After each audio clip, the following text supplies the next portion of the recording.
Le réseau des bibliothèques de la communauté de communes de Valette a accueilli Jacques Pétise, créateur de l'entreprise Insectéine, qui nous propose des aliments croustillants. Là, aujourd'hui, on présente les aliments du futur. On est sur toute une gamme d'insectes comestibles. Il existe 2100 insectes comestibles et selon comment on les prépare, on peut aussi les consommer. Alors pourquoi aliments du futur? Alors, aliments du futur, parce que dans nos cultures, à nous, occidentales, on a suffisamment de variétés d'espèces animales et végétales à consommer. On a vraiment une richesse qui permet d'avoir une gastronomie très riche.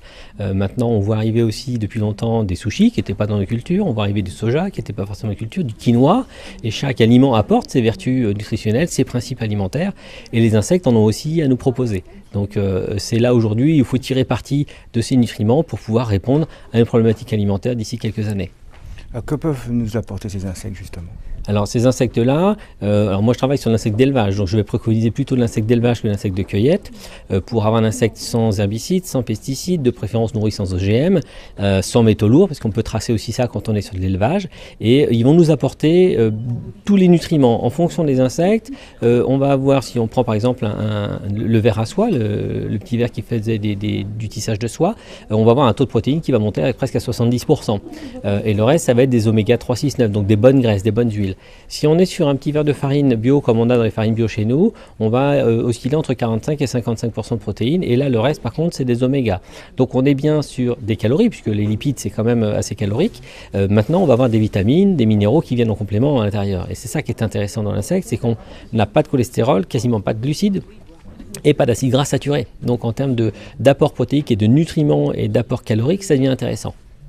Même les BCAA, les acides aminés, tout ça, ils sont dedans. Alors, ils sont dedans, et en fonction des espèces, là moi j'aime bien travailler le grillon domestique, on a un taux de BCAA, les fameuses 4 acides aminés dont ont besoin les sportifs. On voit ça sur tous les produits, le whey par exemple, mais ça c'est des protéines de lait qui sont extrudées, qui sont là sur l'insecte. On prend l'insecte entier avec la carapace, on le mixe, on en fait une poudre, et dedans on va avoir déjà une concentration intéressante des 10 acides aminés, dont les 4 qui font partie des BCAA.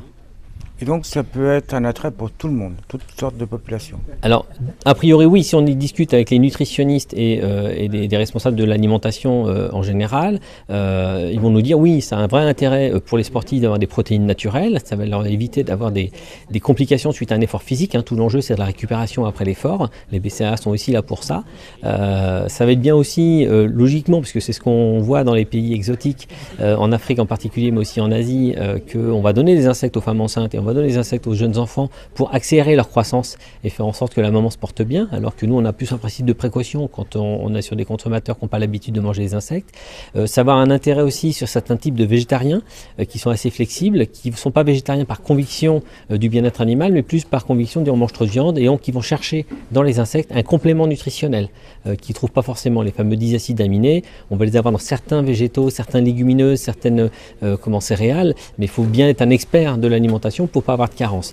Et puis après, on a en théorie les seniors qui, liés à l'âge et les problématiques de digestibilité, vont avoir des problématiques de dénutrition, de perte d'autonomie. Donc en théorie, grâce à ces apports protéiques de petite quantité mais de grande qualité, on va pouvoir lutter contre la dénutrition des personnes âgées, et derrière ça, prolonger l'autonomie des personnes âgées. Une petite dernière chose, on n'a pas tout compris. C'est légal, c'est pas légal, vous avez le droit de vendre, on a le droit de manger, où en est-on actuellement en France? Alors c'est une très bonne question, la réponse va être un peu à géométrie variable.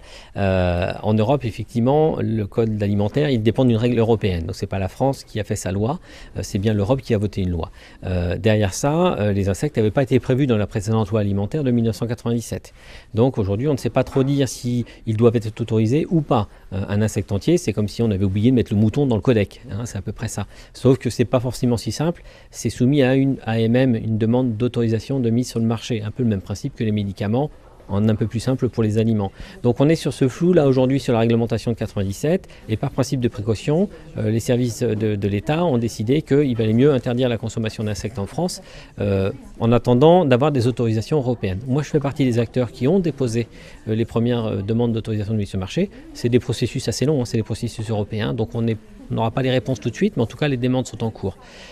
Et ensuite, il y a la réglementation de 2018. Elle a déjà bougé. Il y a des textes qui sont sortis l'année dernière qui reconnaissent les insectes comme étant comestibles à partir de 2018. Ça n'empêchera pas de faire une demande d'autorisation, mais la demande elle sera beaucoup plus facile à traiter et surtout, l'Union européenne s'engagera à répondre dans un délai de 18 mois.